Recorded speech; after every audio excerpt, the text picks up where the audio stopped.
I, 28F. Never thought I'd be sharing this story, but here I am. It's a long one, so buckle up. I grew up in a small town called Millbrook with just my mom. My dad left when I was barely a year old, and I never knew him. Mom always said it was just the two of us against the world. We weren't rich, but we got by. Our little two-bedroom house on Maple Street wasn't much, but it was home. Mom worked 2 jobs to make sure I had everything I needed. She'd wake up at 5 a.m. to work the morning shift at the local diner, then rush to her evening job as a receptionist at the community center. I'd often fall asleep to the sound of her typing up the day's reports late into the night. She was my hero. Growing up, I was a quiet kid. I spent most of my time reading or helping Mom around the house. We didn't have much, but we had each other. Every Friday night was our movie night. We'd curl up on our old sagging couch with a bowl of popcorn and watch whatever cheesy rom-com was on TV. Those were the best nights. As I got older, I started to understand the sacrifices Mom made for me. I worked hard in school, determined to make her proud. When I got accepted to the local community college on a partial scholarship, I thought Mom would burst with pride. She hugged me so tight, tears streaming down her face, saying, "We did it, baby. We did it." Things changed when I turned 18. Mom started talking about dating again. She'd never really dated while I was growing up, always saying I was her priority. But now, with me in college, she felt it was time to put herself out there. I was happy for her. She deserved some happiness after all she'd done for me. That's when she met Brad. It was at some mixer for local businesses.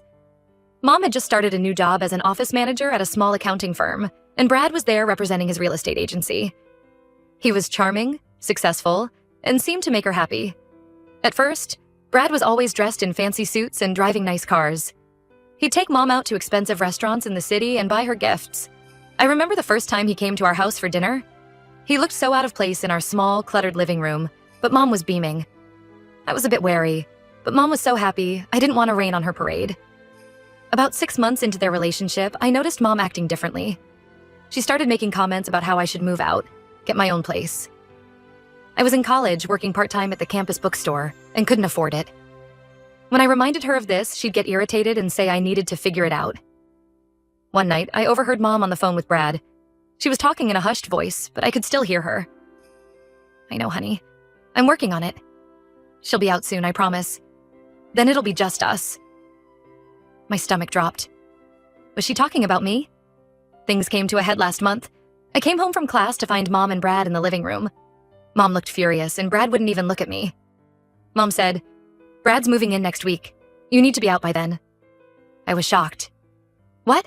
Mom, I can't afford to move out right now. Can we talk about this?" That's when Brad spoke up.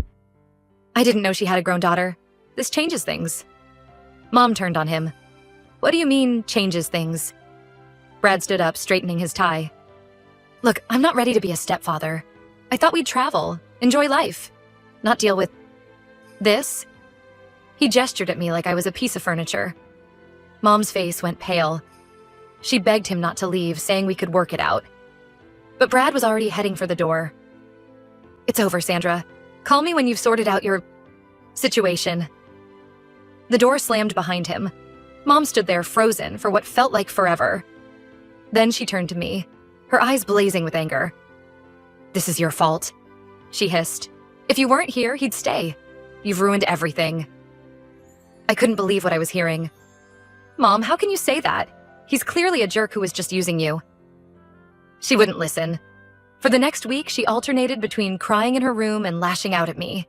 She'd scream that I needed to leave, that I was holding her back from happiness. I tried to reason with her, but it was like talking to a wall. I spent that week in a daze. I couldn't focus on my classes or work.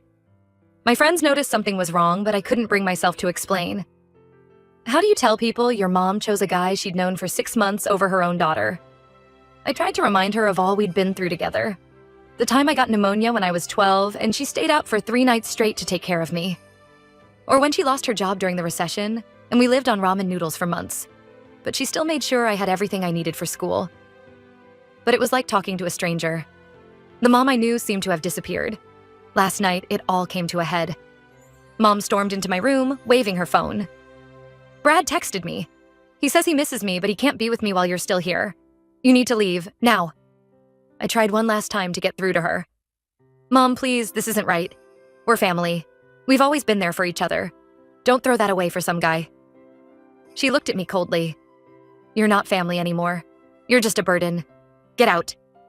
Those words broke something in me. I packed a bag with some clothes and essentials. As I was packing, memories flooded my mind. The stuffed bear Mom got me for my 5th birthday that I still kept on my bed. The photo of us at my high school graduation, both of us grinning ear to ear. The promise she made me that day, that she'd always be there for me, no matter what. It all felt like a lie now. Mom watched from the doorway, arms crossed, as I packed. As I walked past her, I said, "I hope he's worth it, Mom. I really do." I'm writing this from my friend Sarah's couch. She's letting me crash here until I figure things out. I'm still in shock.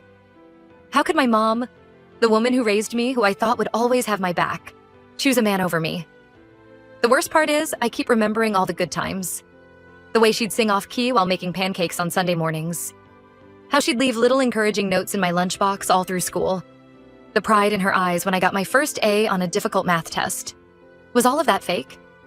Or did Brad just change her that much? I don't know what to do next. I can't afford my own place yet. I might have to drop out of college to work full-time. Everything I planned for my future is up in the air now. I was supposed to graduate next year, maybe go on to get my master's degree. Mom and I had talked about road tripping to check out grad schools together. Now, I don't even know if I'll finish my bachelor's. Has anyone else dealt with something like this? How do you move forward when the person who's supposed to love you unconditionally throws you away? Any advice would be appreciated. I feel so lost and alone right now. Update 1. It's been about 6 months since my last post, and a lot has happened. First, I want to thank everyone for their support and advice. It really helped during those first few difficult weeks. After staying with Sarah for a couple of weeks, I managed to find a small studio apartment. It's not much, but it's mine. It's in an old building on the edge of town, with creaky floors and temperamental plumbing, but it's a roof over my head. I had to take on a second job to afford it, which meant cutting back on my class load. It's been tough, but I'm making it work. Some of you asked about my other family members. Truth is, we don't have much extended family. My mom was an only child, and my grandparents passed away years ago. My grandmother died when I was 10, and my grandfather followed a year later. I remember how devastated Mom was. She'd spend hours just staring at old photo albums, tears silently rolling down her cheeks. I'd sit with her, not really understanding, but wanting to comfort her. It's strange to think about now, given how things have turned out. As for my dad's side of the family, they were never in the picture.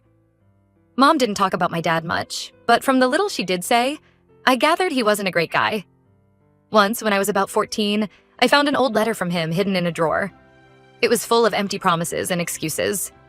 I never told Mom I found it, but it explained a lot about why she was so hesitant to date for so long. A few people suggested I try to reason with my mom again. I did try, about a month after I moved out. I went to the house, hoping she might have calmed down. I stood on the porch where we used to sit on summer evenings, drinking lemonade and watching the neighborhood kids play. It felt so foreign now. She hadn't calmed down. She yelled at me from behind the closed door, saying I ruined her chance at happiness and that she never wanted to see me again. I left in tears, feeling like I'd lost my mom all over again. Since then, I've gone completely no contact. It hurts, but I realized I needed to focus on myself and my own healing. I've been seeing a counselor through my college's free services, which has been helping me process everything. As for Brad, he never came back. A mutual friend told me he's been seen around town with another woman. I guess he found someone without the baggage of an adult daughter. Part of me wants to feel vindicated, but mostly I just feel sad for my mom. She threw away our relationship for someone who clearly never cared about her. I've had moments of weakness where I've wanted to call her, especially on holidays, or when something good happens, and I instinctively want to share it with her. Mother's Day was particularly hard. I found myself staring at my phone, my thumb hovering over her number. But then I remember how she looked at me that last night, like I was nothing to her, and I know I can't put myself through that again. Work and school keep me busy, which is good. I'm waiting tables at a local restaurant in the evenings and working at a coffee shop on weekends. It's exhausting, but it pays the bills. I've made some new friends at my jobs, people who know my story and have been incredibly supportive. They've become a sort of chosen family for me. There have been some unexpected positives too. I've learned I'm stronger than I ever knew. I'm managing on my own, paying my bills, cooking for myself. Still working on that one. I've had more than a few burned dinners. It's not easy, but I'm doing it. I've also started volunteering at a local animal shelter on my rare days off. There's something therapeutic about caring for these animals who've been abandoned or mistreated. Maybe it's because I can relate, in a way. Plus, playing with puppies is a great stress reliever.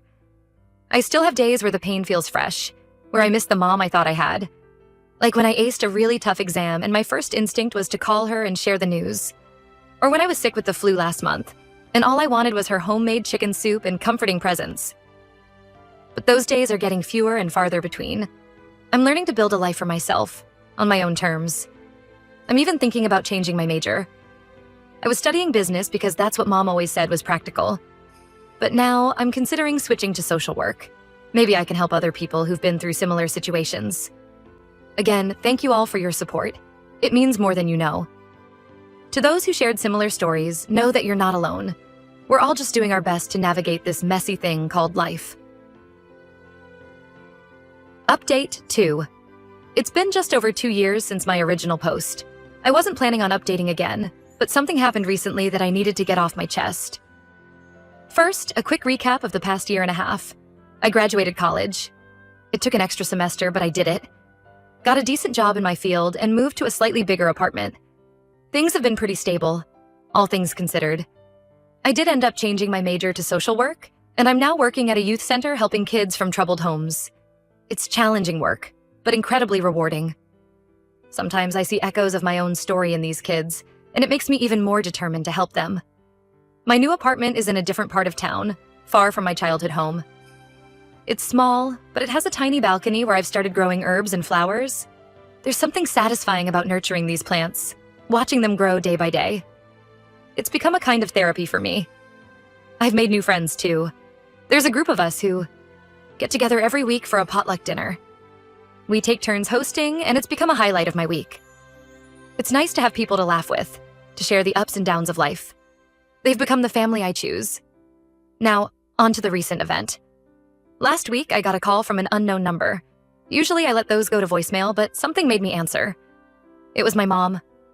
Her voice was shaky. She said, "Hi, honey, it's Mom. Can we talk?" I was stunned.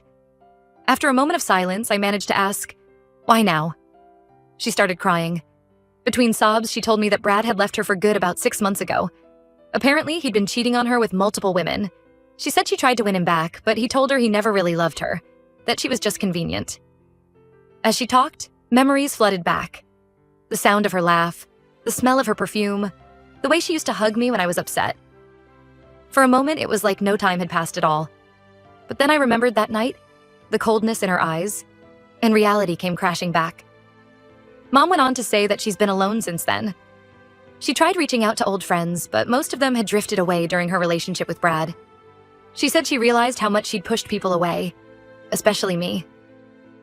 "I'm so sorry," she said. "I know I hurt you terribly. I was selfish and blind. Can you ever forgive me?" I didn't know what to say. Part of me wanted to hang up. Another part wanted to cry with her. Instead, I just listened as she poured out her regrets and apologies. She told me about how she'd been going to therapy, trying to understand why she acted the way she did. She talked about her own childhood, things she'd never shared before. About how her own mother had always prioritized men over her, and how she'd sworn she'd never do the same to her own child. "But I did," she said, her voice breaking. "I became exactly what I hated." When she finished, I took a deep breath and said, "I hear you, Mom, but I can't just pretend the last 2 years didn't happen. You chose a man over your own daughter. You kicked me out when I needed you most. That's not something I can just forget." She started crying harder. I know, I was wrong. I've regretted it every day. Please, can we try to rebuild our relationship? I miss you so much." I told her I needed time to think. We ended the call with her promising to respect whatever decision I made.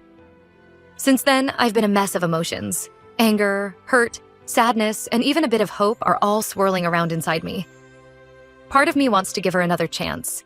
She's still my mom after all. But another part is scared of being hurt again.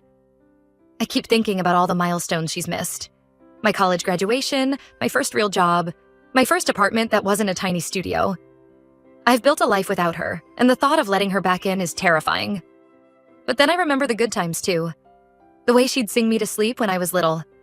How she taught me to ride a bike, running alongside me until I found my balance. The pride in her eyes when I won the spelling bee in 5th grade. I've talked it over with my friends and my therapist. They all say the same thing. It's my decision, and there's no right or wrong answer. I'm leaning towards giving her a chance, but with very clear boundaries. Maybe meeting for coffee in a public place, seeing how that goes before deciding on any further contact. But I'm still not sure. The hurt runs deep, and trust, once broken, is hard to rebuild. I keep thinking about how she looked at me that night, how easily she threw me away. Can someone really change that much? I guess I'm writing this update partly to sort out my own thoughts, and partly to ask for advice. Has anyone been in a similar situation? How did you handle it? Is it possible to rebuild a relationship after something like this? Or am I setting myself up for more pain? Whatever I decide, I know it won't be easy. But I also know that I'm stronger now. I've built a life for myself, and I have people who truly care about me. My mom's actions can't take that away. Thank you all again for your support throughout this journey. It's meant more than you know.